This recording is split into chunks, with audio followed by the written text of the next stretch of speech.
കൈപ്പമംഗലം മണ്ഡലം പ്രസിഡന്റ് വധഭീഷണിയെന്നും ലക്ഷ്യം ഉയർന്നതാകുമ്പോൾ മാർഗം ഉചിതവും കൃത്യവുമായിരിക്കണം. Malabar entrance coaching centre. BJP Kaipamangalam മണ്ഡലം പ്രസിഡന്റ് രാജേഷ് കോവിലാണ് വധഭീഷണിയെ തുടർന്ന് കൈപ്പമംഗലം പോലീസിൽ പരാതി നൽകിയത്. 2003 December 19 BJP Yuvamorcha panchayat president Kovil Thekkevalappil ശ്രീനാഥിനെ ചാമക്കാല ഹൈസ്കൂൾ ഗ്രൗണ്ടിൽ വെച്ച് അതിദാരുണമായി കൊലപ്പെടുത്തിയ കേസിൽ കഴിഞ്ഞ ദിവസം 2 പേരെ കോടതി ശിക്ഷിച്ചിരുന്നു. ഈ കേസിൽ BJP കൈപ്പമംഗലം മണ്ഡലം പ്രസിഡന്റ് രാജേഷ് കോവിൽ സാക്ഷിയാണ്.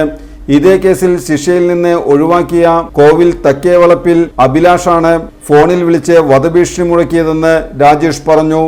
BJP മണ്ഡലം പ്രസിഡന്റ് രാജേഷ് കോവിലിനെ വധഭീഷണിപ്പെടുത്തിയതിൽ BJP കൈപ്പമംഗലം നിയോജക മണ്ഡലം കമ്മിറ്റി ശക്തിയായി പ്രതിഷേധിച്ചു.